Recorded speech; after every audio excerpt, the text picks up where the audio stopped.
Olá pessoal, sejam bem-vindos ao ProEnem Digital. Me chamo Patrick e faço parte da equipe do projeto. Eu me chamo Silvia, faço parte do projeto da equipe do projeto. Eu me chamo Lucas, faço parte da equipe. O ProEnem Digital, ele está vinculado O grupo de estudos de prática docente E DPED e tem o apoio da PRAE por meio do edital 5 de 2023. A equipe ela é composta por alunos da História, Ciências Sociais e Jornalismo e tem por objetivo produzir conteúdos multidisciplinares para auxiliar a comunidade acadêmica da UFMT a debater sobre questões de exclusão de grupos minoritários como a comunidade LGBTQIAPN+. E a comunidade negra, que sempre se encontra à margem da sociedade no que diz respeito a políticas públicas e assistência do Estado. Olá pessoal, sejam bem-vindos ao nosso bate-papo de hoje. Eu, Lohane e Lucas vamos conversar um pouquinho com vocês a respeito de como pensar a etnia e raça no Brasil, né? Quando a gente faz mais um recorte para a população negra e para a população indígena. E Patrick, para pensar etnia e raça aqui no Brasil, a gente tem que contextualizar um pouquinho mais, entender um pouco mais os aspectos históricos, como que isso vem sido tratado aqui no Brasil, para a gente poder entender a complexidade desse tema. Quando a gente fala de população negra e de população indígena, a gente precisa falar sobre colonização, né?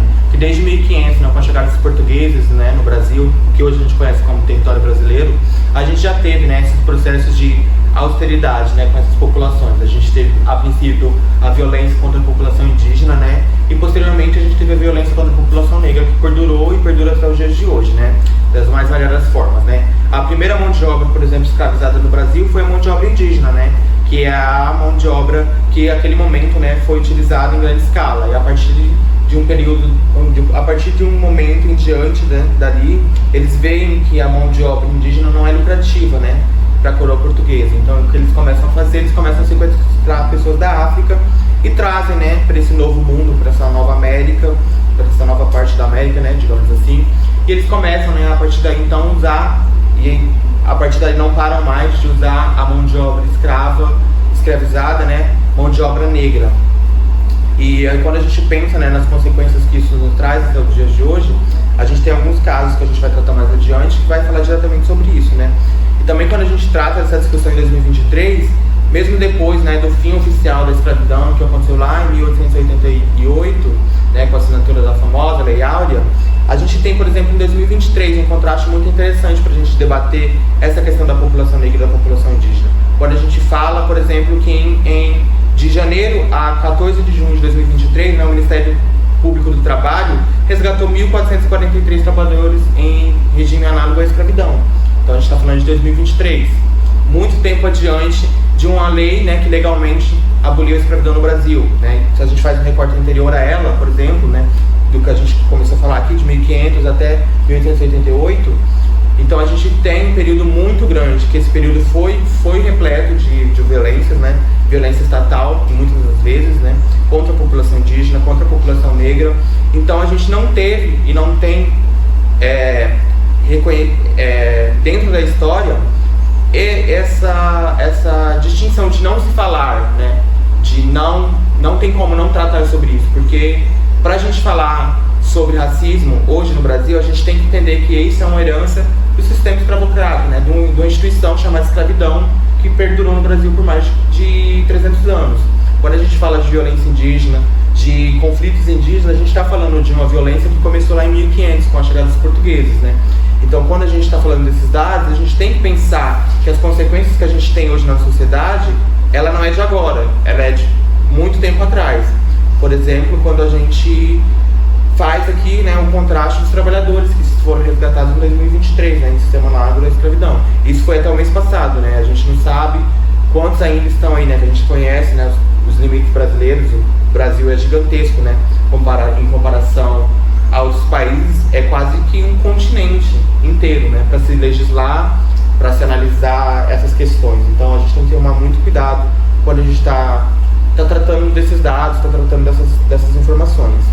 Um tempo atrás eu li em um texto da faculdade, né, em um podcast também eu ouvi depois essa mesma frase, né, que a gente consegue fazer a história do Brasil, a gente consegue fazer a história da população negra brasileira sem tratar a história do Brasil, mas a gente não consegue fazer a história do Brasil sem tratar a população negra. A gente não consegue escrever a história do Brasil sem citar a população negra, porque por muito tempo foi a mão de obra que literalmente, né, enriquecia a coroa portuguesa e depois o Império, e aí por fim, né, quando já tem independência, já se havia, né, a liberação dos escravizados, mas a gente sabe também que demorou muito tempo ainda para de fato isso acontecer.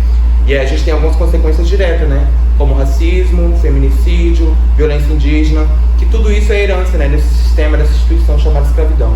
E Patrick, como que essa questão da escravidão, ela está associada à questão da segregação racial? Então, quando a gente vai pensar, por exemplo, nos dados, onde a gente tem uma grande maioria de pessoas pardas ou pretas nas penitenciárias, pessoas que sofrem mais violência e que estão vulneráveis à questão do subemprego, ao desemprego, como que isso está relacionado a essa cultura escravocrata aqui no Brasil? Eu acho que é uma ligação direta, né, quando a gente para pensar que quando a gente tem um sistema como a escravidão, que ela oprime pessoas, no caso ela nem reconhecia como pessoas, né, ela tirava, desumanizava esses corpos para justamente poder explorar ao máximo que conseguisse, tanto é que tipo, a igreja mesmo, o Papa tinha a instrução de tipo, liberar a escravidão, era uma coisa liberada a todos os sentidos, né. Então, isso também diz respeito à população indígena, por exemplo, trazendo para contextualizar atualmente, né, a gente tem, né, o caso dos Yanomami, que a gente vê, está presenciando, né, a intensa luta deles pelo seu território de volta, porque o garimpo está acabando com tudo, né. Então eu trouxe aqui um trecho de uma reportagem que eu li sobre esse resgate, né, que aconteceu no início do ano, sobre uma mãe, né, mãe de 2 crianças internadas na CASAI, né, que é a Casa de Assistência Indígena. Lauvânia e Yomami já perdeu a conta de quanto tempo está longe de sua terra. Sem previsão de alta, ela recebeu alta, sem previsão de alta. Ela não consegue mais saber o que vai fazer com seu filho menor que está em risco, né? Então a gente tem esse contraste desse garimpo, a gente tem o contraste de como, né, a população negra é a população que é mais processada no Brasil. Isso não quer dizer que é a população mais criminosa.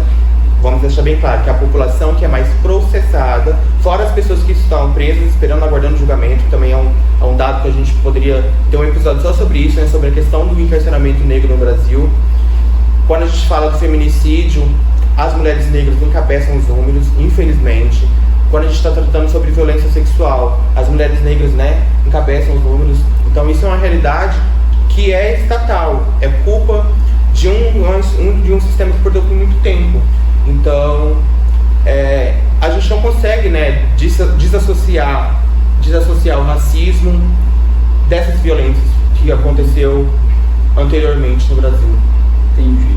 Então, Patrick, quando você fala que o racismo está associado também a um sistema, eu acho que é interessante a gente pensar sobre um livro que trata o atual ministro dos Direitos Humanos e Cidadania, o Silvio Luiz de Almeida, que é o Racismo Estrutural. Então nessa obra ele vai dissertar toda uma questão onde a gente está habituado, a gente tem uma engrenagem, a gente tem um mecanismo aqui no Brasil, onde a gente trata o racismo como algo que ele é cultural dentro da nossa sociedade e que ele está ali propriamente para dizimar essa parte da população que vive na margem, seja do subemprego, do subdesenvolvimento, e que está ali sem acesso à educação, à saúde, a saneamento básico. Então é uma discussão a ser feita. E para pensar nisso, historicamente falando também, o racismo aqui no Brasil, principalmente tratando a questão do negro, ela sempre foi uma política voltada a eliminar essa parte da população. Então a gente pegar, por exemplo, hoje o Brasil, hoje 2023, a gente completa mais de 130 anos, para ser mais exato, da abolição da escravatura aqui no Brasil. Então é algo muito recente em contexto histórico, é uma coisa que não aconteceu há muito tempo e a gente ainda vê sequelas disso na nossa sociedade. Então é muito comum a gente entrar no Congresso Nacional, no Senado Nacional, a gente vê um grupo de formandos em pessoas em cursos de, vamos dizer assim, que são muito mais concorridos, que há uma minoria negra e parda muito pequena.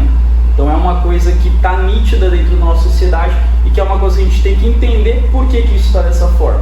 Então a gente vai ter, no ano de 1911, o primeiro Congresso Universal das Raças, que vai acontecer na França. Esse congresso ele tinha por objetivo promover a paz mundial e associar diversas raças do mundo para que entrassem ali em alguma objetividade para acabar com o conflito, acabar com todo aquele diálogo de preconceito, de luta entre raça superior e raça inferior, mas o posicionamento do Brasil diante disso foi muito diferente. Então, naquele período, o Brasil passava já pelo período republicano, pós-império, né? A gente estava lá em 1911, era o governo do Hermes da Fonseca, e o Brasil destinou para esse congresso o diretor do Museu Nacional, que foi o João Batista de Lacerda, onde lá nesse congresso ele trabalhou um termo chamado teoria do embranquecimento. Então esse é um termo que hoje em dia é muito pouco discutido, inclusive o Silvio Luiz de Almeida ele trata isso. O que seria essa teoria do embranquecimento? É justamente você promover políticas e promover práticas para embranquecer a população brasileira. Então, sim?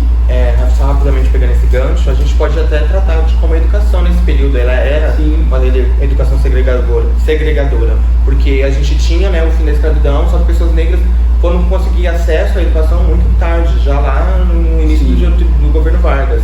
Então todo esse processo de embranquecimento, ele, além de toda a transformação política e social que ele trouxe para o período e posteriormente a ele, né, como também herança direta hoje, a gente tem um racismo disso, a gente tem políticas educacionais, política de saúde, o próprio conceito de cidadania, né? Aí pessoas impedidas de votarem. Os analfabetos, por exemplo, foram poder ter acesso ao direito do voto em 1988, com a Constituição, a última Constituição, que era a Constituição que estava vigente no país. Antes disso, os analfabetos não podiam votar, né? Então a gente também está colocando em xeque, né, o conceito de cidadania, que é um conceito que a gente também já trabalhou no nosso mini conceito da semana, né? Então a gente está meio que tudo se amarra quando a gente está falando desse assunto de racismo, de violências, né, contra a população negra e contra a população indígena. Então, como o Patrick ia falando, existiam também políticas para segregar ainda mais e tentar eliminar essa população da participação, principalmente na questão corporal do Estado. Então, por exemplo, você vai ter a Lei da Cotas de 1901, que ela estabelece que apenas 1/3 das vagas das Forças Armadas fosse direcionada à população negra. Então, independente de você estar no status intelectual mais alto, independente de você estar no status físico mais alto, apenas 1/3 dessas vagas seriam direcionadas a pessoas de cor, pessoas de pele, como eles costumavam tratar nesse período. E a gente vai ter também, durante esse início do século XX, uma política de incentivo à imigração. Então, nesse período, a gente tem mais de 5 milhões de pessoas vindo da Europa, vindo da Ásia, para trabalhar aqui no Brasil, justamente para substituir essa mão de obra escrava que tinha acabado com a abolição da escravatura. Então, a gente vai ter o fim da escravidão, em 1888, só que a gente não vai ter políticas que vai proporcionar a população negra que estava em estado de escravidão uma maneira de sim entrar no Estado, entrar na comunidade brasileira, de certa forma, com moradia, com saneamento, com acesso à educação, com dinheiro, de certa forma. Então, assim, não tinha essa preocupação por parte do Estado. Então, foi uma coisa que fez com que houvesse essa marginalização. Parte da população ela vai migrar para essas comunidades, se formar as primeiras comunidades negras e pardas, que a gente hoje conhece como as grandes favelas, né, onde a grande maioria da população é a população preta e a população parda. E nisso a gente vai ter todo esse processo, onde você não tem acesso a emprego, não tem acesso à educação, saneamento básico. Isso propicia a questão da violência. Então é uma série de coisas que está associada a um processo histórico que seria a escravidão aqui no Brasil. Então, né, Lohane, quando a gente também pensa na questão da mulher negra, das mulheres de modo geral, mas fazendo um recorte de raça, né, a gente vê que a mulher negra sempre também está à margem da sociedade, né? Então, essa questão da violência sempre primeiro vem gênero, depois raça, então os gráficos, né, os números sempre encabeçam as mulheres negras como alvo principal. Com certeza. Eu acho que assim, a questão de desigualdade de gênero é uma das questões mais antigas que a gente vive, né? Desde lá de Roma, as mulheres não eram consideradas cidadãs mesmo, da Grécia. Então, assim, mas trazendo mais para essa nossa sociedade que a gente vive hoje, né, onde a mulher preta, a mulher parda, ela vive muito na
Matilde, né? E ela fala, né? Cadê meu celular? Que eu vou ligar Cadê pro meu celular? Que eu 180. vou ligar pro 80.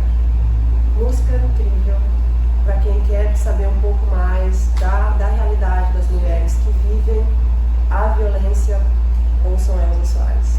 Sim. Falando um pouquinho agora sobre os números, né, que a Lorraine iniciou, a gente fez um recorte, né, com o Atlas da Violência de 2009 até 2019, que é os dados mais recentes, né, 2019, que temos à disposição.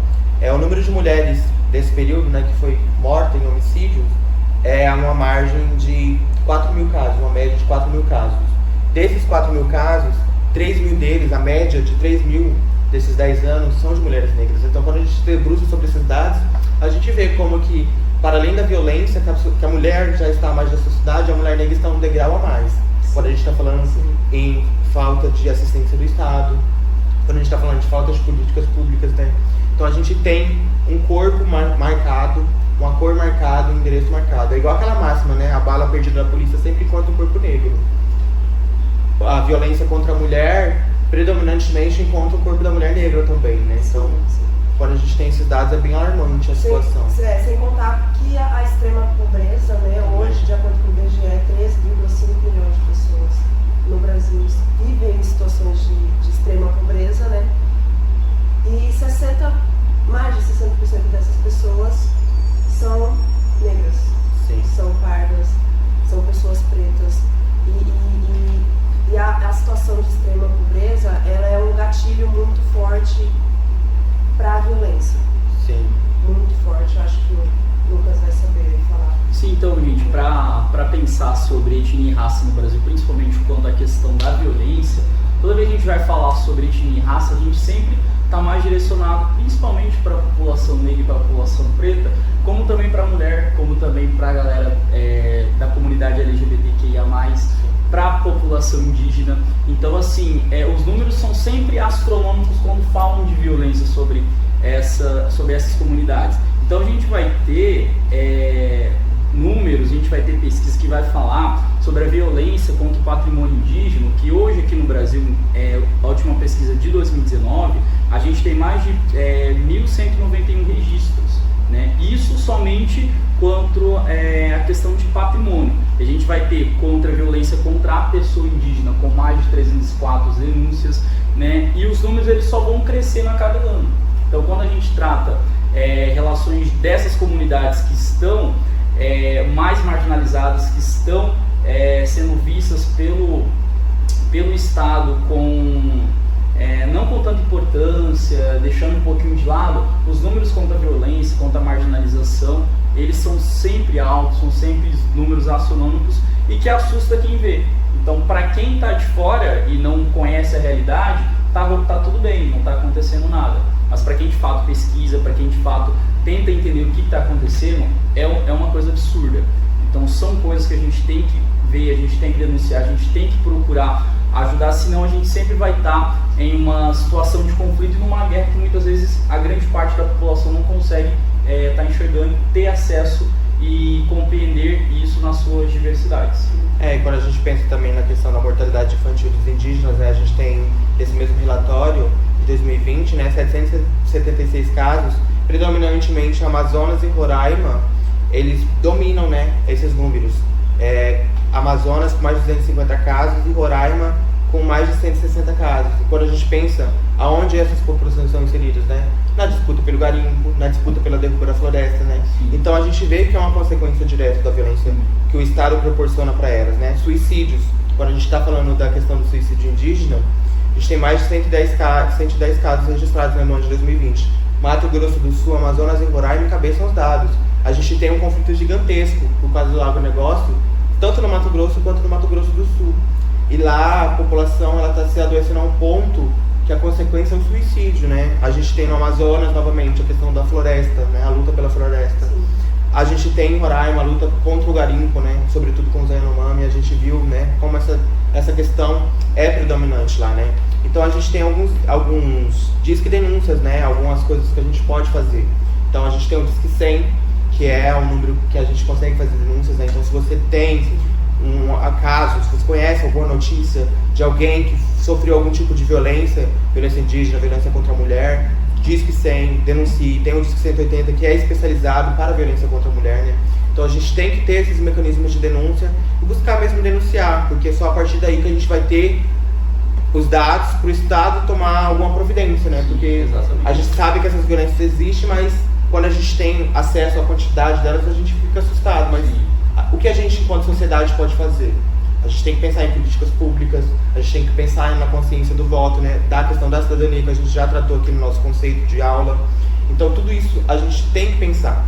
Por exemplo, os coletivos indígenas do estado de Mato Grosso, que a gente vai deixar referenciado aqui para vocês acessarem, os coletivos de mulheres, os coletivos negros, né? O próprio coletivo negro da universidade, os coletivos feministas da universidade, que vai estar tudo anexado para vocês acessarem. Então, a gente tem que ter essas informações, a nosso ver, enquanto sociedade civil, se organizar a partir daí, para a gente ter um enfrentamento a essas violências, né? Porque a gente viu, né, nos últimos 4 anos que esses números se alarmaram cada vez mais. Por quê? Porque a gente tinha um governo que era assumidamente negligente com essas populações. Então, quando a gente para pensar nessas situações, a gente tem que pensar, né, enquanto sociedade civil, como a gente pode resolver. A forma de resolver é união, via coletivos, via militância, via política, porque a gente só vai mudar, de fato, alguma coisa na sociedade brasileira pela luta política, né? A gente sabe que a gente, enquanto alunos de universidade, periféricos, enquanto cidadãos, a gente tem a política como nossa única arma, né? No momento. Enquanto cidadãos, a política é a nossa única arma. Então, acredito que seja isso, né? O nosso bate-papo hoje foi bem interessante, bem diverso. Espero que vocês tenham gostado, né? Então a gente se vê numa próxima, com a próxima temática. E é isso, gente. Espero que vocês tenham gostado e até a próxima.